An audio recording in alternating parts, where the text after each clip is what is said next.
अजमेर से बड़ी खबर मिल रही है। अजमेर पहुंचे हैं डिप्टी सीएम प्रेमचंद बैरवा। निजी बसों में संशोधन पर सख्त हुए हैं। बैरवा कहा है लोगों की जान से खिलवाड़ यहां पर स्वीकार नहीं है। एक शादी समारोह में पहुंचे थे डिप्टी सीएम। शादी में शामिल होने के बाद मीडिया से उन्होंने बातचीत की। निजी बस ऑपरेटर्स नियमों का उल्लंघन कर मॉडिफाइड बसें चला रहे हैं, जो उन्होंने कहा है, और कहा है कि ये पूरी तरह से गलत है। उन्होंने आगे कहा कि इन बसों में भारी गैस सिलेंडर तक रखे जा रहे हैं, जिससे हादसों का खतरा बढ़ गया है। बैरवा ने स्पष्ट किया कि ऐसी दुर्घटनाओं की जिम्मेदारी सरकार और जनता दोनों की है। उन्होंने बस ऑपरेटर्स से आग्रह किया कि वो अपनी बसों को सुरक्षित बनाएं और गेट छोटे करने या उन्हें बंद रखने जैसी खतरनाक मॉडिफिकेशन बंद की जाए।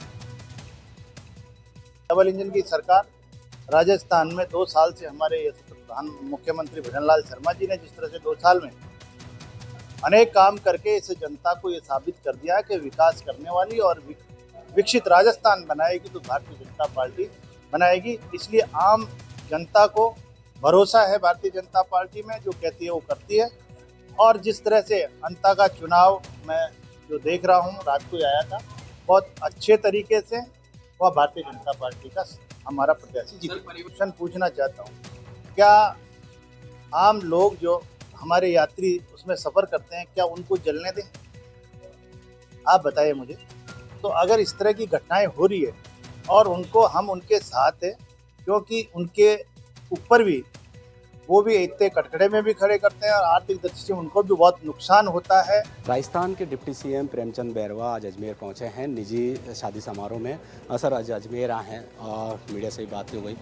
जैसा कि निजी बस चालकों की हड़ताल चल रही है और उनके आरोप हैं कि इतना पैसा लगा दिया है बस में और कई चीज़ों का चेंज कराना चाह रहे हैं वो लोग, तो ऐसे में आप लोगों का क्या?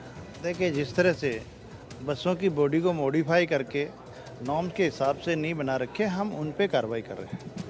क्योंकि जिस तरह की घटना हुई है, लोगों की जान गई है, ऐसी जान नहीं जाए। गाड़ी में जिस तरह के गैस सिलेंडर रख के ले जा रहे हैं, उनसे ये मौतें हुई है, तो हम उन पे कार्रवाई कर रहे हैं। और आप और हम सब की यही जिम्मेदारी है कि ऐसी बसें हम नहीं चलाएं। बस मालिकों से भी मेरा निवेदन है कि इस तरह की जान जोखिम में लेकर गाड़ियां नहीं चलाएं, जिससे आपका भी नुकसान है और जनता का भी नुकसान है। अभी हड़ताल है, क्या वार्तालाप? देखिए, मैं कह रहा हूं, मैं उनसे भी यही आग्रह करना चाहता हूं कि बसों को आप ठीक करा लीजिए, मॉडिफाई करा के और चलाइए, हम उनके साथ हैं। लेकिन जिस तरह की मॉडिफाई करके उन बसों के गेट बंद कर रखे हैं, जिस तरह से गैस सिलेंडर भर के ले जा रहे हैं, हम उन पे कार्रवाई कर रहे हैं, बाकी किसी पे कार्रवाई नहीं कर रहे हैं। स्कूल में एक छोटी बच्ची ऊंचे से कूद जाती है, क्या है सर ये? अजमेर वाले जयपुर में हुई थी। हाँ, यही तो। जयपुर के अंदर? हाँ, उसकी जांच हो रही है। निश्चित रूप से ऐसी घटना नहीं हो, इसकी जांच हो रही है, पता कर रहा हूँ पूरा।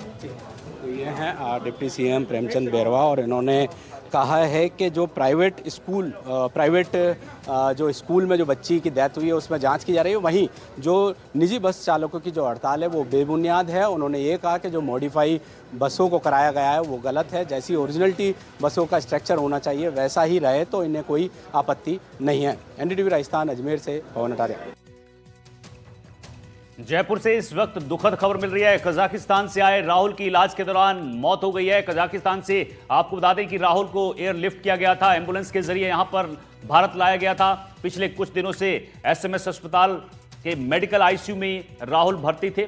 राहुल अब आखिरकार जिंदगी की जंग हार गया। कजाकिस्तान से आपको बता दें राहुल का एसएमएस अस्पताल में इलाज चल रहा था, वहां निधन हो गया है।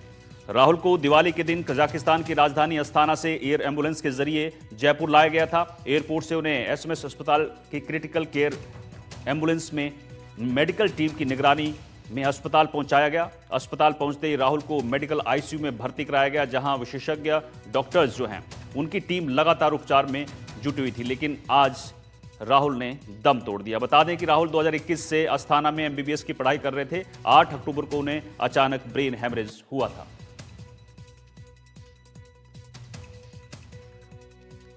चलिए आगे बढ़ते हैं। ब्यावर से खबर बताते हैं, जहां मसूदा थाना क्षेत्र के